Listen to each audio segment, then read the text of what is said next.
마가복음 9장 9절에서 13절까지 제가 봉독해 드립니다. 그들이 산에서 내려올 때에 예수께서 경고하시되 인자가 죽은 자 가운데서 살아날 때까지는 본 것을 아무에게도 이지 말라 하시니 그들이 이 말씀을 마음에 두며 서로 문의하되 죽은 자 가운데서 살아나는 것이 무엇일까 하고 예수께 묻자 이르되 어찌하여 서기관들이 엘리야가 먼저 와야 하리라 하나이까 이르시되 엘리야가 과연 먼저 와서 모든 것을 회복하였거니와 어찌 인자에 대하여 기록하기를 많은 고난을 받고 멸시를 당하리라 하였느냐. 그러나 내가 너에게 이르노니 엘리야가 왔으되 기록된 바와 같이 사람들이 함부로 대우하였느니라 하시니라. 아멘. 예수님이 메시아이신가 아니신가 하는 이 논쟁은 예수님 오실 당시부터 성경을 하나님 말씀으로 믿고 하나님을 섬기는 사람들 사이에 굉장히 큰 논쟁거리였어요. 어떤 사람들은 예수님이 그리스도이시다, 이제 성경을 갖다가 들이대면서 이 성경에 의하니까 예수님이 그리스도가 맞다, 이런 사람도 있고, 또 어떤 사람은 똑같은 성경을 가져와서 이런 성경에 의하면 예수님이 그리스도가 아니다, 이제 이렇게 주장하는 사람들이 있었습니다. 그리고 이방인들, 성경도 모르고 메시아도 모르고 전혀 모르는 사람들에게 예수님이 메시아시다, 구원자이시다, 이런 것을 믿게 한다는 것은 사실 참 어려운 일이었어요. 오늘날 저와 여러분은 이제 성경을 많이 이미 읽었고 교리를 많이 배워서 메시아 하면 누군지 알고 그리스도 하면 누군지 알고 믿는 것이 무엇인 줄 아니까 이렇게 이제 우리가 교회에 나와 있지만은 전혀 이런 것이 정리되지 않는 그런 상태에 있어서는 예수님이 그리스도가 되신다는 것을 믿는 것은 굉장히 어려운 일이었어요. 그래서 이제 우리가 그 마가복음을 기록한 그 목적을 우리가 살펴보면서 마가복음에는 어떻게 하든지 예수님이 하나님이시다, 예수님이 그리스도가 되신다, 예수님이 복음의 시작이 되신다, 이것을 주제로 하고 설명하기 위해서 노력했던 그런 흔적을 우리가 볼 수가 있습니다. 이제 예수님의 그 12제자들은 특별히 이제 부름을 받아서 예수님을 그리스도로 믿는 그런 사람들이죠. 근데 사실 그 예수님의 12제자들도 예수님께서 십자가에 죽으시고 부활하시기 이전에는 잘 몰랐어요. 잘 몰랐습니다. 그냥 전체적으로 큰 틀에서 예수님이 하나님이시다, 예수님이 그리스도가 되신다 하는 것을 고백을 하고 그렇게 믿었어요. 그렇지만 그렇게 믿기는 하지만 그래도 마음속에는 그게 그럴까? 그게 무슨 뜻일까? 정말로 예수님이 그리스도가 되시는가? 이런 것들이 마음속에 이제 의구심이 자꾸 이렇게 생겨졌습니다. 그래서 오늘 본문에도 예수님의 제자들이 그 두 가지, 지금 크게 나누면 두 가지 문제에 대해서 서로 물어보기도 하고 예수님께 질문을 하기도 하고 그럽니다. 그래서 그 질문에 예수님께서 대답해 주시는 것이 그 오늘 본문의 내용이죠. 그 이제 질문의 내용을 크게 나누면 예수님이 죽은 자 가운데서 살아나신다고 했는데 죽은 자 가운데서 살아난다는 것이 무슨 뜻일까? 예수님이 자꾸 이제 나는 죽었다가 살아나야 된다 이렇게 말씀하시고 그러는데 그게 과연 무슨 뜻일까? 그리고 또 한 가지 질문은 이 서기관들이 성경을 막 연구하는 서기관들이 성경 말씀을 가지고 와가지고 예수님이 그리스도가 아니다, 예수님 오기 전에 엘리야가 와서 막 세상을 뒤집어 엎어놔야 되는데 이런 일이 없기 때문에 예수님이 그리스도가 아니다, 이렇게 이제 이 얘기를 하고 다니는 겁니다. 그래서 이제 제자들이 예수님께 그건 직접 질문을 해요. 예수님, 서기관들이 엘리야가 오고 난 다음에 메시아가 온다는 성경 말씀을 가지고 예수님이 메시아가 아니라고 이렇게 얘기하는데 거기에 대해서 어떻게 생각하십니까? 이렇게 이제 질문을 했습니다. 그래서 오늘 이 설교 제목은 죽은 자 가운데서 살아나는 것이 무엇일까? 죽은 자 가운데서 살아난다는 것이 무엇일까? 이게 오늘 설교 제목입니다. 이제 두 가지를 얘기할 거예요. 죽은 자 가운데서 살아난다는 것은 무엇일까? 왜 서기관들이 엘리야가 먼저 와야 한다고 말합니까? 이제 이 두 가지 질문을 가지고 제가 오늘 설명을 할 것입니다. 이제 첫째로 우리가 생각할 것은 죽은 자 가운데서 살아난다는 것이 무엇일까? 죽은 자 가운데서 살아난다는 것이, 제가 다른 목사님들 설교를 들어보니까요, 중간중간 그 핵심을 쫙 짚어주지 않으면 뭔 말하는지 모르겠더라고요. 그죠? 그래서 이제 지금 내가 말하는 것은 죽은 자 가운데서 살아난다는 것이 무엇일까? 이걸 이제 대지로 하고 설명하는 거예요. 내가 죽은 자 가운데서 살아난다는 것이 무엇일까? 여기에 대해서 제가 이제 설명을 하는데, 본문 9절 10절에 보면 우리 같이 읽읍시다. 성경 펴놨어? 저 주보에도 있어요. 9절 10절에 보면 시작. 그들이 산에서 내려올 때에 예수께서 경고하시되 인자가 죽은 자 가운데서 살아날 때까지 본 것을 아무에게도 이르지 말라 하시니 그들이 이 말씀을 마음에 두며 서로 문의하되 죽은 자 가운데서 살아나는 것이 무엇일까 하고, 그렇게 이제 말씀을 했습니다. 이제 본문, 우리가 이제 강해 설교를 하니까 자꾸 이제 앞에 본문과 이렇게 연결을 시키면서 하는데, 이 본문 말씀 바로 앞에는 변화산 사건이죠. 변화산 사건이라 이렇게 말하는데, 예수님께서 높은 산에 올라가셨는데 예수님 확 변해버려요. 변형돼 버려. 거기 뭐 엘리야 모세가 막 내려와서 대화를 나누고 이런 이제 모습을 기록을 하고 있는데, 그러고 나서 이제 하산을 하는 거예요. 내려오는데 예수님이 그것을 본 제자들에게, 야, 너희들 지금 본 거 이거 있잖아. 내가 십자가에 죽었다가 다시 살아날 때까지 절대 다른 사람한테 얘기하지 말라. 너 밑에 내려가면 또 다른 제자들에게도 얘기하자면 니네 셋만 알고 있어. 얘기하지 말라. 이렇게 이제 경고를 하셨습니다.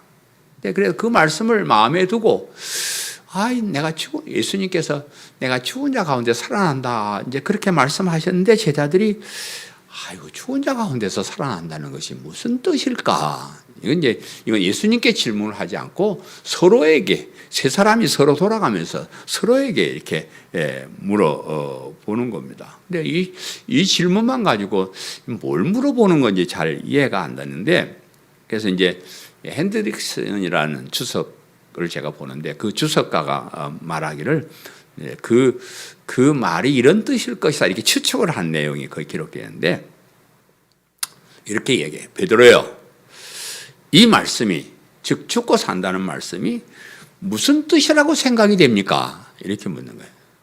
예?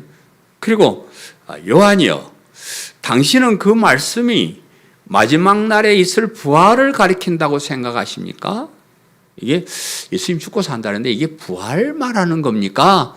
예, 그렇게 묻기도 하고, 또 야고보요, 주께서 다시 사실 것이면 구태여 죽으실 이유가 무엇입니까? 이렇게 얘기하는. 예수님이 다시 살려면 뭐가 또 죽었다가 뭐 살아나, 그냥 살아있으면 되지. 그 죽었다가 살아난다는 말이 왜 그런 말씀을 하시는 걸까? 그게 뜻이 무엇일까? 이렇게 이제 질문을 하는 겁니다. 그래서 제자들이 정말 죽고 산다는 것이, 죽은 자 가운데 살아나는 것이 무엇인지 몰라서 이런 질문을 하는 것이 아니고, 예수님께서 그렇게 말씀하셨고, 죽고 산다는 것이 무슨 말인지 이미 다 알고 있는데, 아마도 예수님께서 그리스도가 되신다고 하면서 왜 꼭 죽었다가 다시 살아나야 된다고 이렇게 말씀하실까? 이 질문인 것 같아요. 그죠? 그럴듯하죠.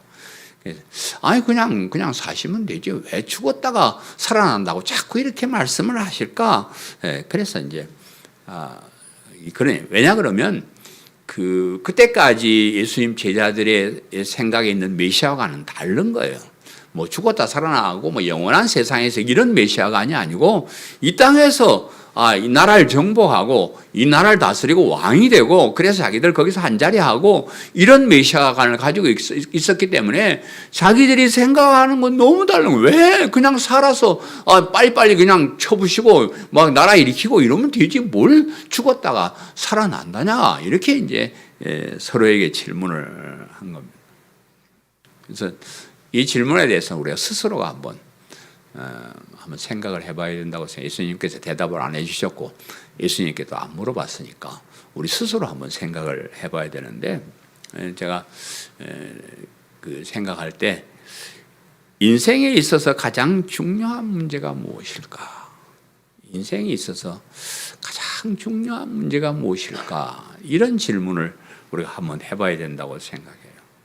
여러분, 사실 모든 종교는요, 인간이 죽고 사는 문제에 대해서 깊이 생각하다가 인간들이 만들어낸 거예요. 그래서 우리가 뭐 잘 알고 있는 우리나라의 토속 종교라고 할 수 있는 불교나 유교 이런 것들도 결국은 사후의 세계, 죽음 이후의 세계를 염두에 둔 거예요. 그래서 이 땅에 왜 잘 사냐, 바르게 사냐 그러면 죽은 후에 좋은 데 가려고. 유교도 마찬가지, 불교도 마찬가지예요. 그리고 뭐 물론 이 세상에서 윤리적으로 도덕적으로 바르게 살자는 그런 종교도 있지만 그런 것들도 결국은 사후의 세계를 염두에 두는 겁니다. 이 세상에서 바른 삶을 살아야 사후에 좋은 세상에 갈 수 있다. 이것을 가지고 이제 종교를 만들었습니다. 그러나 우리 이제 기독교는 다른 점이 그런 인간의 연구에서 온 것이 아니다. 인간의 깨달음에서 온 것이 아니다. 그 말이 제일 다른 점입니다. 우리는 하나님께서 직접 우리에게 오셔서 너희들이 왜 죄인이고 너희들이 왜 구원받아야 되는가 이런 것을 다 말씀해 주시고 그 구원의 길도 다 말씀을 해 주셨습니다. 그래서 하나님께서 인간의 죄와 죽음을 가장 중요한 문제라고 말씀을 하셔요. 성경에 보면 인간이 이 죄를 지은 인간은 반드시 죽어야 된다. 하나님의 법칙입니다. 반드시. 왜 죽냐 그러면 하나님을 배반하고 하나님께 죄를 지은 사람은 반드시 죽어야 된다. 그래 죽어야 되는데 다시 살고 싶은 사람은 하나님께서 정해 주신 그 구원의 길을 따라야 된다. 이게 성경의 핵심이에요. 우리가 이렇게 힘들지만 아직도 예수를 믿고 교회에 다니는 것은 인생에 죽고 사는 가장 중요한 문제의 해결책이 여기 있기 때문에. 우리 아는 권사님, 오빠가 어렸을 때 같이 교회를 다녔는데 오빠 교회 다시 가야지 그러니까 그 오빠가 하는 말이 야, 너 아직도 교회 다니냐? 아직도 교회 다니냐? 이제 그만 다닐 때도 안 됐냐? 그러시더라는 거예요. 우리 아직도 이렇게 교회 다니고 있습니다. 뭐 생기는 것도 없고, 뭐 고생도 많고, 그러죠. 그래도 우리는 아직도 이렇게 교회 다니는 것은 우리 인생에 죽고 사는 문제에 있어서 가장 중요한 해결책이 여기 있어서 그렇다. 여기저기 있는 것 중에 여기도 있는 게 아니에요. 로마 캐토릭이 전적으로 이단이라고 한 것은 로마 캐토릭은 이미 여기저기에 구원이 다 있다고 선언을 해버렸어요. 로마 캐토릭은 공식적으로 불교나 유교나 어디에도 다 구원이 있다고 그렇게 선포를 해버렸어요. 그러니까 이단이에요. 그 선포하기 전에도 물론 뭐 여러 가지 교리상으로 다르지만 선표를 하면 구원은 여기도 조금 있고 저기도 조금 있는데 이왕이면 여기를 택하자 이게 아니에요. 없어요. 오직 한 길 여기밖에 없어요. 제가 여러분에게 만약에 교회 안 다니고 뭐 다른 방법으로도 영원한 생명으로 그런 방법이 있으면 한번 연구해서 좀 더 쉽게 이왕이면 좀 재밌게 그렇게 하시오. 그렇게 내 말할 거예요. 근데 없어요. 제가 알기로는 없습니다. 또 이 죽음의 문제, 영원한 생의 문제는 해결해도 되고 해결 안 해도 되는 그런 문제가 아니라는 거예요. 이 땅에서 뭐 조금 잘 살고 못 사는 거는, 뭐 또 잘 살면 잘 사는 대로 살고, 못 살면 못 사는 대로 하고, 뭐 욕먹으면 욕먹는 대로 그래 사는 거예요. 그럼 뭐 조금 그러고 사는 거죠. 그러나 죽고 나서 영원한 생명을 얻고 이 문제는 반드시 해결을 해야 되는 아주 중요한 그런 문제입니다. 그래서 우리가 알기로는 오직 복음에만, 예수님을 그리스도 믿는 믿음에만 이 구원의 길이 있고 영생의 길이 있다. 그렇기 때문에 우리가 이렇게 꾸역꾸역 힘들지만 교회 오는 거예요. 제가 확신하기는 사람들이 여기에 대한 확신만 있으면 내가 교회 오지 말라고 저 문 잠그고 옆에서 보초를 써도 뛰밀고 막 들어오려고 난리를 칠 거예요. 안 그렇소? 그런데 긴가민가에 어떤 말을 들으면 그런 것 같기도 하고, 어떤 날은 또 세상에 나와보면 아닌 것 같기도 하고, 내가 괜히 쓸데없는 짓 하고 다니는 것 같기도 하고, 이러니까 그냥 교회 오기도 귀찮아지고 뭐 다 다른 생각하고 그러는 거예요. 교회가 변질이 되었다고 걱정하는 것은, 제가 이제 참 그런 걱정을 참 많이 해요. 쓸데없는 걱정인지 어쩐지 잘 모르지만, 제가 이 세상의 교회들을 이렇게 돌아보고 목사님들 설교를 들어보고 이렇게 하면서 영원한 생명에 관한 문제를 소홀히 여긴다.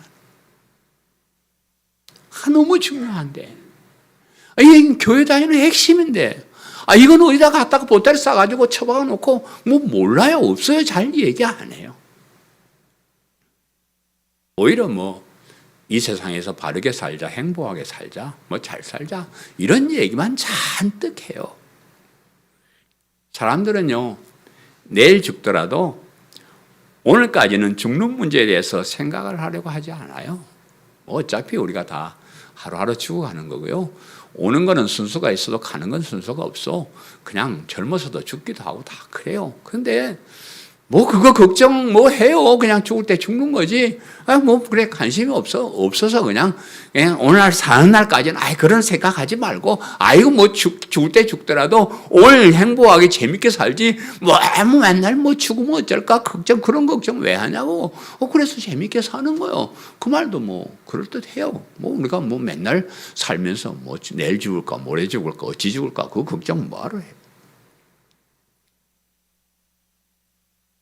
그런 사람들의 마음을 잘 아는 목회자들이 사람들이 싫어하는 죄에 대해서, 죽음에 대해서는 별순대로 얘기를 안 합니다. 그런 교회에 사람들이 몰려들고 그래요.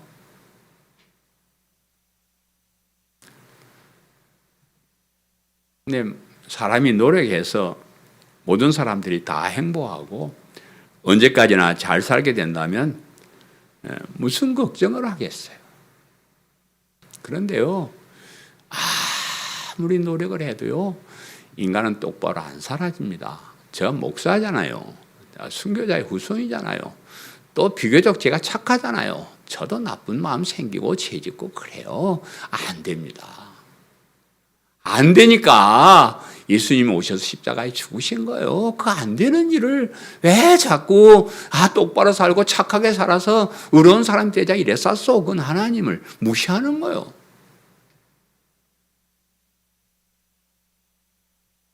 우리가 아무리 노력한다 해도 우리 앞에 다가오는 죽음은 막을 수가 없습니다. 그건 천하를 주고도 살 수도 없고요. 전 재산을 다 줘도 살 수도 없고요. 그건 어떻게 할 수가 없습니다.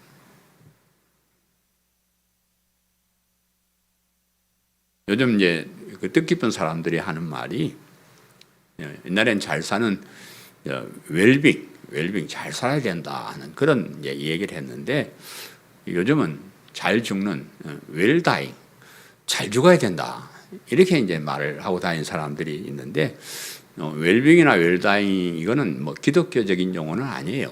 그건 아니고 또 우리의 뜻과는 다르긴 합니다. 그러나 우리 기독교인들도 마찬가지 생각을 가져야 된다고 그렇게 생각을 합니다. 우리도 이 세상에서 바르게 잘 사는 것보다 바르게 잘 죽어야 돼요. 바르게 잘 죽어야 돼요. 그러니까 이제 잘 죽는다는 말의 핵심은 믿음을 가지고 살다가 죽어야 된다. 그게 잘 죽는 거예요. 믿음을 가지고 살다가 죽어야 영원한 생명에 대비를 하고 죽는 거기 때문에 이 죽음은 귀한 죽음이고 정말 소망이 있는 죽음이고 죽을 만한 거예요.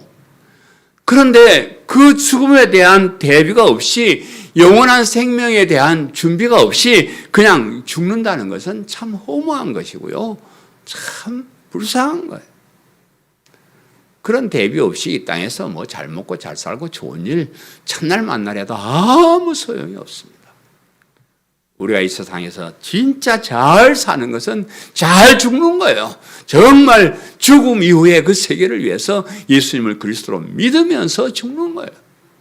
이것이 우리가 해야 될 중요한 일이다. 죽음이라는 게 중요하죠. 거기에 대해서 대비하고 사는 것이 중요한 것이고, 우리가 이 땅에 살면서 죽음을 대비하면서 사는 가장 핵심적인 예수님을 그리스도로 믿다가 죽는 거예요. 그래야 영원한 생명이 보장된다. 여기에 대해서는 여러분 이제 그렇게 생각하시죠? 생각이 잘 안 되면 더 설명을 해야 되니까. 오케이? 예, 아멘? 예. 별로 아멘들 안 할까? 나는 열심히 설명을 했는데 어디 그런가 긴가민가 하는 표정이 어찌 마스크를 써서 마스크를 벗고 모습을 봐야 될란가. 그 다음에 이제 그러면 왜 그리스도께서 죽으셨다가 다시 사셔야 하는가? 이 질문이기도 해요. 죽었다 사는 것이 무엇이냐? 이제 이 말은 왜 그리스도께서 죽으셨다가 다시 살아야 하는가? 인간에게 있어서 가장 중요한 문제인 죽고 사는 문제를 해결하기 위해서 예수님께서 메시아로 오신 것은 알겠는데 왜 하필 하나님이신 예수님께서 그렇게 죽으셨다가 다시 사실 필요가 있겠는가 하는 질문이에요. 제자들이 죽은 자 가운데서 살아나는 것이 무엇일까라고 한 그 질문이 결국 이 질문을 하는 거예요. 아까 앞서 말씀드린 핸드릭슨의 그 추측에서 주께서 다시 사실 것이면 구태여 죽으실 이유가 무엇이냐? 아니, 다시 산다는 사람이 왜 죽어? 뭐 때문에 그렇게 할까? 그래서 그리스도의 죽음에 대해서 그래 의문을 가졌던 것이에요. 우리도 뭐 가끔 그런 질문을 가지게 돼요.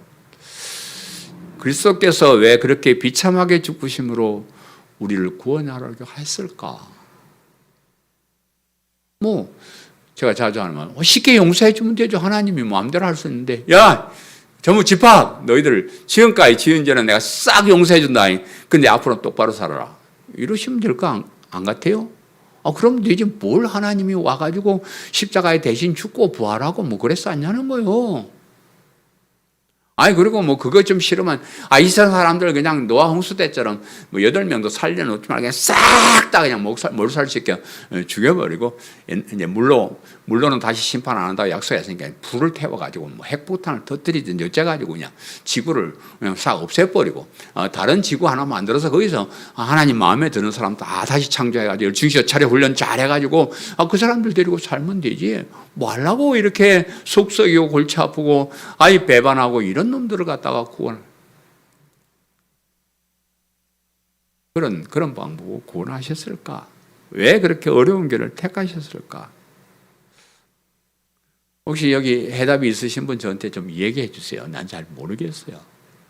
뭐라고 그렇게 해? 난 안 해 절대. 뭘 그렇게 해요? 사람들이 이 교리를 잘 이해를 못해요. 세상 사람들도 이런 우리의 구원의 도를 이해하지 못하니까 우습게 여기는 거예요. 여러분 참 어떻게 생각하면 우습잖아요. 하나님이신데 천지 만물을 창조한 그 하나님이 사람의 몸을 입고 이 땅에 오셔가지고 그러면 뭐 잘 가르쳐서 저거 하면 되지. 뭘 좀 고난을 받고 십자가에 죽으셔. 그리고 뭐 무슨 어떻게 또 다시 살아나. 이런 얘기를 뭐 이해를 못하니까 그냥 옛날 어떤 사람이 심심해서 만들어 놓은 전설 따라 삼천리에 나오는 그런 얘기쯤으로 생각을 해요. 그렇잖아요. 그러니까 뭐 사람들이 교회 안 오고 이러는 거지. 이게 진짜라고 믿으면 교회 안 올 사람이 어디 있겠어? 다 그렇게 생각을 합니다. 그래서 사도 바울은 예수님께서 십자가의 죽으심으로 우리를 구원하신 십자가의 도를 이렇게 얘기를 해요. 고린도전서 1장 18절에 있는 말씀인데, 십자가의 도가 멸망하는 자들에게는 미련한 것이요 구원을 받는 우리에게는 하나님의 능력이라. 이 십자가의 도란 말이 이 말이에요. 예수님께서 사람으로 오셔서 십자가에 죽으셨다, 부활하시고 그것을 믿는 믿음으로 우리도 부활한, 이걸 십자가의 도라 이렇게 동틀어서 말하는데, 이것을 멸망하는 자들, 멸망할 사람들이 보면 참 미련한 짓이야, 미련한 짓거리야. 그러나 구원받은 우리에게는 하나님의 능력이다, 하나님의 능력이다 이렇게. 그리고 이어서 말씀하시기를 23절 24절에 우리는 십자가에 못 박힌 그리스도를 전하니 유대인에게는 꺼리끼는 것이요 이방인에게는 미련한 것이로되 오직 부르심을 받은 자들에게는 유대인이나 헬라인이나 그리스도는 하나님의 능력이요 하나님의 지혜니라. 우리가 볼 때는 참 미련한 것 같은데, 그래, 그렇게 해. 근데 이것은 하나님의 지혜에서 나오는 것이다. 우주 만물의 모든 이치를 다 아시는, 정말 똑똑하시고 정말 모든 것을 다 아시는 그 하나님의 지혜에서 나온 법칙이다 이 말. 우리가 그거 이해 안 된다고 뭐 왈가왈부 하는 건 어디서? 그리고 그 길에 엄청난 하나님의 능력을 갖다 집어넣는다. 복음을 믿는 모든 자에게 구원을 주시는 하나님의 능력을 갖다가 거기다 우리 십자가의 도에다 갖다 넣어놨다. 그래서 사람들이 뭐 미련하니 어쩌니 비웃는 이 십자가의 도가 멸망받을 사람들에게는 막 그렇게 못 믿으니까 막 그렇게 얘기하지만, 그러나 구원을 얻는 우리 하나님의 백성, 들을 길을 가지고 태어난 우리 택한 백성들에게는 참 하나님 지혜롭다. 하나님의 엄청난 능력이 여기에 들어있구나. 이렇게 우리가 믿고 깨닫게 된다. 그 말. 세상 사람들이 십자가의 도를 믿는 우리를 미련한 사람으로 생각합니다. 그런데 진짜 미련한 사람은 이 십자가의 도를 몰라보는 사람, 진짜 멍청한 놈들이야. 뭐 돈을 내라 그래, 뭐 고행을 하라 그래, 선행을 하라 그래. 내가 하나님 앞에 죄인이라는 걸 인정하고 손들고 나오면 되는 걸, 뭐 그걸 못 믿어서 그렇게 고생을 하고 그렇게 하다가 지옥 형벌을 받냐고요. 참 미련한. 더 불쌍한 것은 교회에 다니면서도 이 십자가의 도를 소중하게 여기지 않는 사람들, 더 불쌍한 사람. 교회까지 왔는데 하나님 말씀 성경을 만날 보는데 그러면서도 그 성경의 핵심인 십자가의 복음, 이 진리의 도를 모른다니, 이건 너무 불쌍한 사람들. 뭐 큰 교회 다니면서 뭐 아싸라비 하면서 뭐 즐겁게 놀면서 행복하게 하는, 여러분 부러워하지 마시오. 아무리 그래도 십자가의 도를 모르고 이 예수님을 그리스도 믿는 이 믿음이 없는 사람은 말짱 꽝이 아무 소용이 없는, 그 사람들이 진짜 불쌍해서 거기까지 와가지고 교회까지 왔는데, 아니 성경도 모르고 하나님도 모르고 세상 살았으면 뭐 그렇다고 치지만 교회에 와서 성경을 읽고 설교를 듣고 하는데도 그런 믿음을 가지지 못한 사람은 진짜 불쌍한 사람. 사람들이 우리를 우습게 볼지 몰라도 우리는 정말로 지혜로운 사람, 특별한 사람, 그런 자부심을 가지기를 간절히 바랍니다. 죽는 것이 무엇인가에 대해서 이제 대강 해답을 얻으셨죠.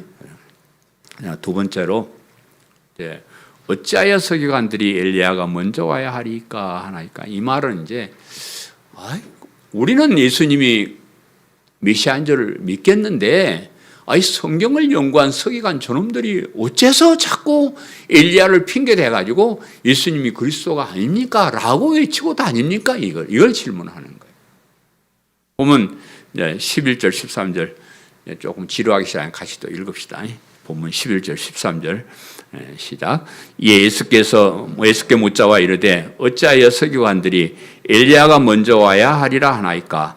이르시되 엘리야가 과연 먼저 와서 너희 모든 것을 회복하거니와 어찌 인자에 대하여 기록하기를 많은 고난을 받고 멸시를 당하리라 하였느냐. 그러나 내가 너희에게 이르노니 엘리야가 왔으되 기록된 바와 같이 사람들이 함부로 대우하였느니라 하시니라. 그래서 예수님의 제자들이 예수님께 엘리야에 대한 이제 질문을 하는 거예요. 서기관들이 말하기를 서기관 예수님이 메시아가 아니라고 자꾸 하는 그 이유를 대기를 성경에 보면 엘리야가 먼저 와야 된다고 얘기했는데 아직 엘리야가 안 왔으니까 예수님 메시아가 아니라고 합니다. 거기에 대해서 어떻게 생각하십니까? 그렇게 이제 얘기를 한 거예요. 그 엘리야가 방금 왔었잖아요. 엿새 전에 왔었는데 그냥 왔다 그냥 가버렸잖아요. 그래서 엘리야가 오면 뭐 세상이 뒤집어지는 어떤 막 엄청난 일을 하고 가야 되는데 그냥 가버렸어요. 그래서 제자들이 엘리야가 왔다 그냥 가버렸고 또 뭐 엘리야가 아직 안 온 것 같은데 자기들 생각해도 그런데 그러면 예수님 메시아가 아니지 않느냐 이제 그런 식의 어떤 질문이에요. 서기관들이 주장하는 것은 서기관들은 성경을 연구하고 특별히 성경 율법을 연구하고 가르치는 그런 사람들을 서기관이라고 그러는데 그래서 이제 다른 성경에서는 율법학자 이렇게 이제 번역을 해요. 율법학자 이렇게 번역하는데 늘 하는 일이 성경을 연구하고 성경에 있는 율법을 연구하고 그래서 가르치는 사람이니까 성경에 대해서는 빠삭하게 아는 사람. 이 사람들은 성경을 줄줄줄줄 다 외우는 사람들이에요. 엄청나게 성경을 많이 연구하는 그런 사람. 그래서 이제 이 서기관들이 말라기서의 마지막 말라기서는 이제 4장 6절까지 있는데 이 말라기서 구약성경의 맨 마지막에 기록되어 있잖아요. 말라기서 구약성경의 맨 마지막 장 맨 마지막 끝절인 5절 6절의 말을 이제 서기관들이 끝말이니까 잘 이해하겠죠. 잘 알고 있겠죠. 거기에 이제 이렇게 기록되어 있어요. 보라 여호와의 크고 두려운 날이 이르기 전에 내가 선지자 엘리야를 너에게 보내리니 그가 아버지의 마음을 자녀에게로 돌이키게 하고 자녀들의 마음을 그들의 아버지에게로 돌이키게 하리라. 돌이키지 아니하면 두렵건대 내가 와서 저주로 그 땅을 칠까 하노라. 그런 말라기 선지자의 예언의 말씀이 있는데 이제 서기관들이 이 말씀을 가지고 그 엘리야가 안 왔다는 거죠. 엘리야가 오면은 자식들의 마음을 아버지께로 돌아오게 이 말은 이스라엘 백성들의 마음이 하나님께로 돌아오고 하나님도 노염을 푸시고 이스라엘 백성들이 돌아와서 막 이런 어떤 큰 엄청난 일이 일어나게 될 것이다. 이제 그런 얘기인데 이제 모르겠어요. 이 사람들이 생각할 때 정말로 그 승천한 그 엘리야가 직접 와야 된다고 생각했는지 아니면 엘리야와 같은 선지자가 와야 된다는 말인지 어떻게 생각하는지는 본문에 기록이 되어 있어서 잘 모르는데 분명한 것은 서기관들이 이 말씀을 예수님이 그리스도가 아님을 강조하기 위해서 있는 거예요. 예수님이 그리스도가 아니라고 이 사람들을 믿었고 예수님이 그리스도가 되시면 큰일이기 때문에 예수님을 반대하기 위해서 억지로 갖다가 가져온 그런 말씀이다. 이제 그 말이에요. 그래서 엘리야에 대한 예언을 가지고 예수님이 그리스도가 아님을 주장하려고 그렇게 했다는 거예요. 그런데 이제 본문을 살펴보면 그거는 사실이에요. 그 엘리야가 온다는 말이 아니고 엘리야와 같은 선지자가 올 것이다. 사실은 내용이 그래요. 그래서 우리 현대인 성경에서는 이 말씀을 너희에게 엘리야와 같은 예언자를 보내겠다 이렇게 말해요. 엘리야를 보내겠다 이렇게 안 하고 엘리야와 같은 예언자를 보내겠다 이렇게 이제 번역을 한 성경도 있습니다. 우리가 잘 아는 칼빈이나 루터 같은 그런 계획주의자들의 입장도 엘리야를 진짜 그 승천했던 그 엘리야가 온다는 말이 아니고 엘리야의 정신과 능력이 재등장할 선지자로 생각해야 된다. 이렇게 말해요. 그러니까 엘리야가 우상 숭배하는 이스라엘 백성들에게 회개를 외치고 바알 선지자 이런 사람들을 그냥 잡아다 죽이고 하는 그런 심성을 가진 선지자가 올 것이다. 이제 이렇게 우리가 받아들여야 된다. 그 말. 오늘날도 마찬가지예요. 그 당시의 서기관들처럼 성경을 연구하고 가르치는 사람이라고 해도 그들 마음에 예수님을 그리스도로 믿는 기본적인 믿음이 없으면 성경을 가지고 얼마든지 예수님이 그리스도가 아님을 주장할 수도 있습니다.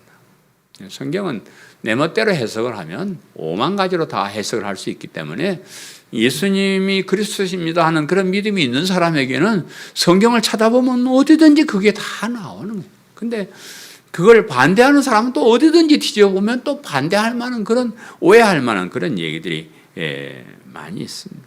그래서 성경을 가지고 오늘날 이제 목회자들도 성경을 가지고 예수님이 그리스도가 되심을 갖다가 자꾸 설명을 사실 해야 돼요.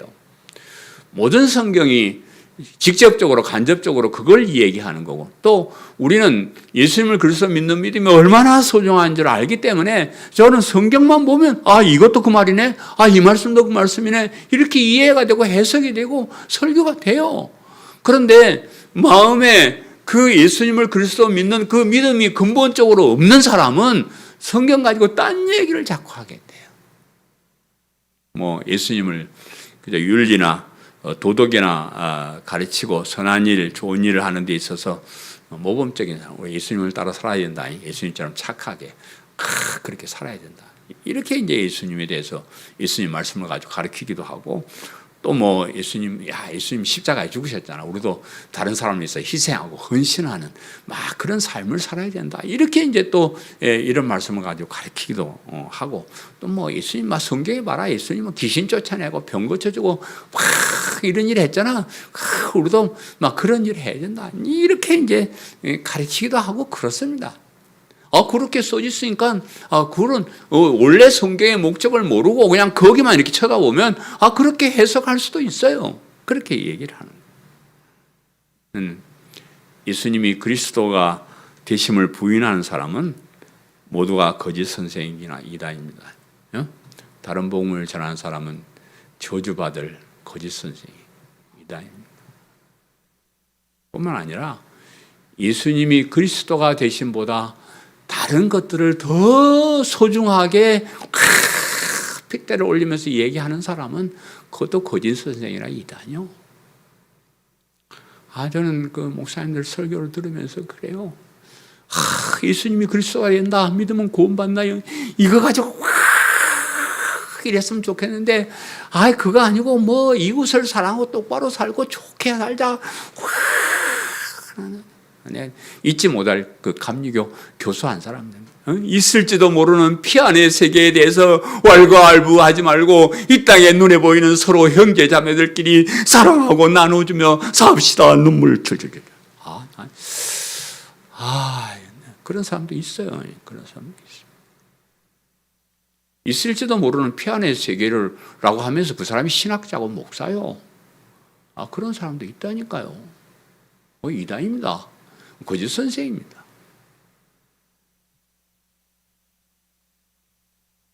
예수님의 답변, 마지막으로 거기에 대한 왜 서기관들이 이 엘리야 얘기를 가지고 예수님이 그리스도가 아니라고 주장합니까? 라는 그 질문에 대해서 이제 예수님이 대강 이제 두 가지로 답변을 하는데 12절에 이르시되 엘리야가 과연 먼저 와서 모든 것을 회복하거니와 어찌 인자에 대하여 기록하기를 많은 고난을 받고 멸시를 당하리라고 하였느냐. 이제 설명하면 이제 긴데 이런 얘기예요.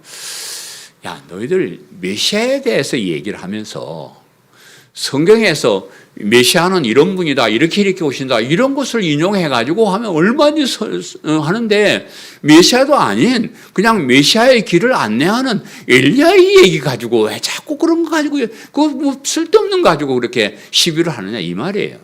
뭔 말인지 알겠죠? 아니 성경에 보면 아니 성경 전체가 메시아에 대한 예언이에요. 아니 성경 전체가 그 메시아에 대해 이러이러하게 메시아가 오실 것이다라고 그 말씀을 종합해 보면 예수님이 그리스도다 이렇게 나와져요.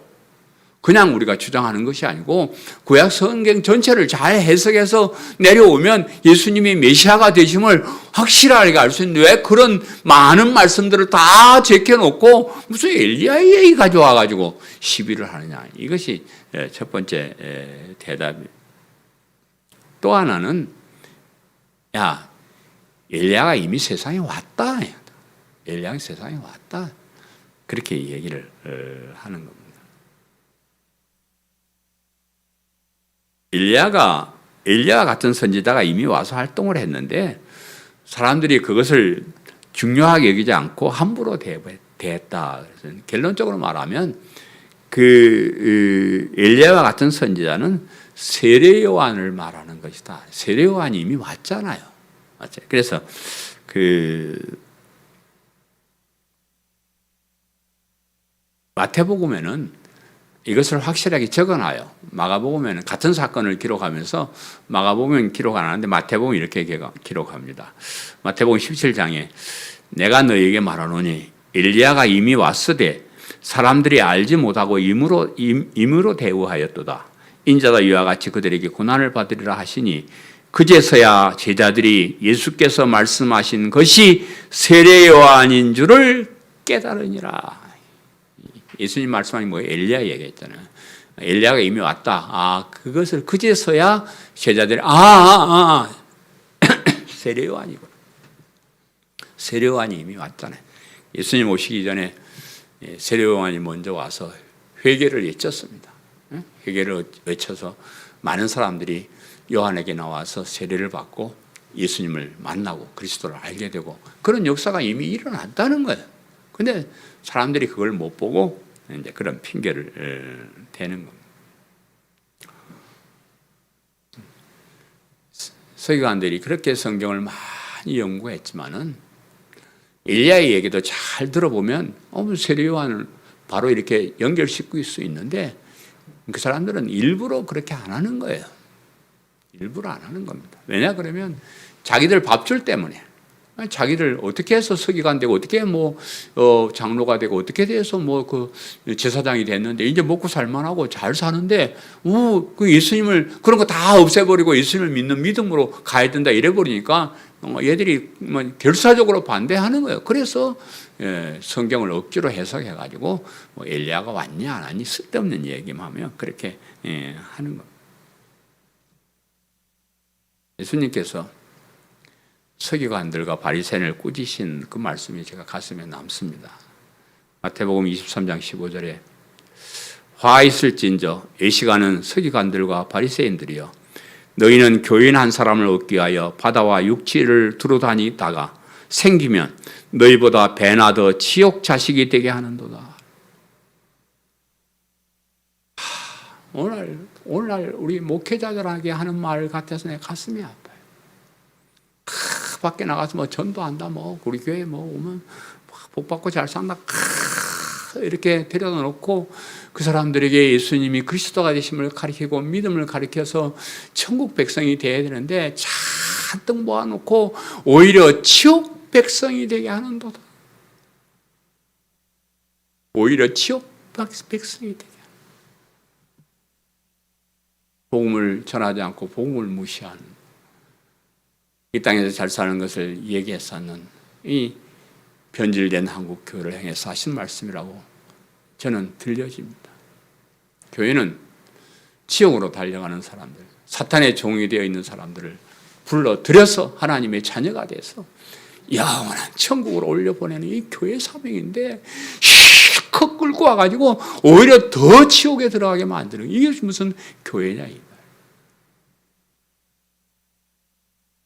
그래서 예수 그리스도의 십자가의 복음을 전하지 않거나 소홀하게 여기는 사람들은 이런 악한 사람이라는 거예요. 이건 별거 아닌 소소한 그런 문제가 아니에요. 굉장히 중요한 교회 안에 반드시 있어야 될 이 복음 가장 중요한 꼭 명심하고 사시기를 간절히 바랍니다. 아멘. 사랑하는 성도 여러분, 오늘은 베나산의 모습을 목격한 제자들이 하산하면서 그들이 가졌던 죽은 자 가운데서 살아나는 것이 무엇일까라는 질문에 대해서 중점적으로 생각해 보았습니다. 사람에게 있어서 가장 중요한 것은 죽고 사는 문제입니다. 그 가장 중요한 문제를 해결해 주시기 위해서 하나님이신 예수님이 이 세상에 오셨고요. 그리고 우리의 영원한 생명을 위해서 십자가에 죽으시고 부활하셨습니다. 이 세상에 사는 거 별로 중요하지 않습니다. 짧은 인생길에 어떤 때는 잘 살 수도 있고 어떤 때는 막다른 골목에 들어가서 고통스러운 삶을 살기도 합니다. 그건 그런 인생이 그래요. 우리가 일평생 한결같이 다 재밌고 잘 살고 그런 것도 아니고요. 또 맨날 못 살고 그런 것도 아니에요.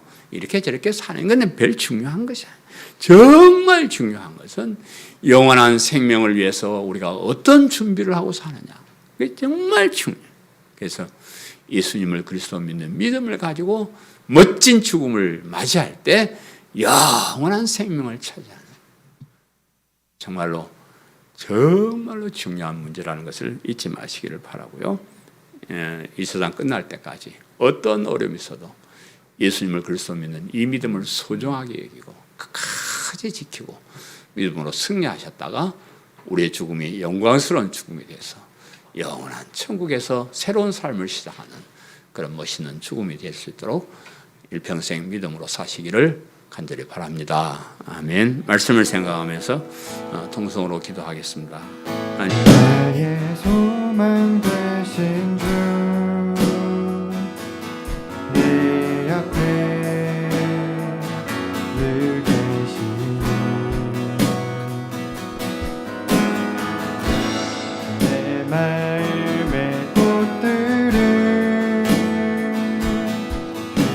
피어나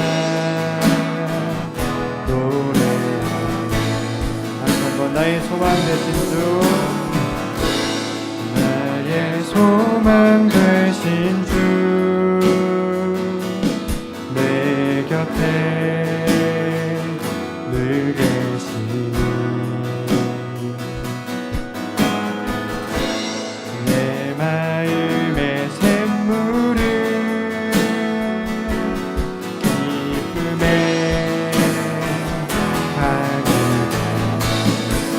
오직 주님만, 오직 주님만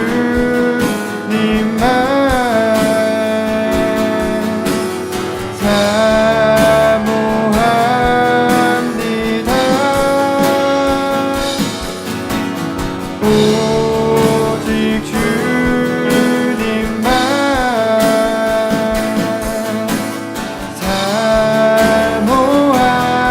사모합니다. 오직 주님만, 오직 주님만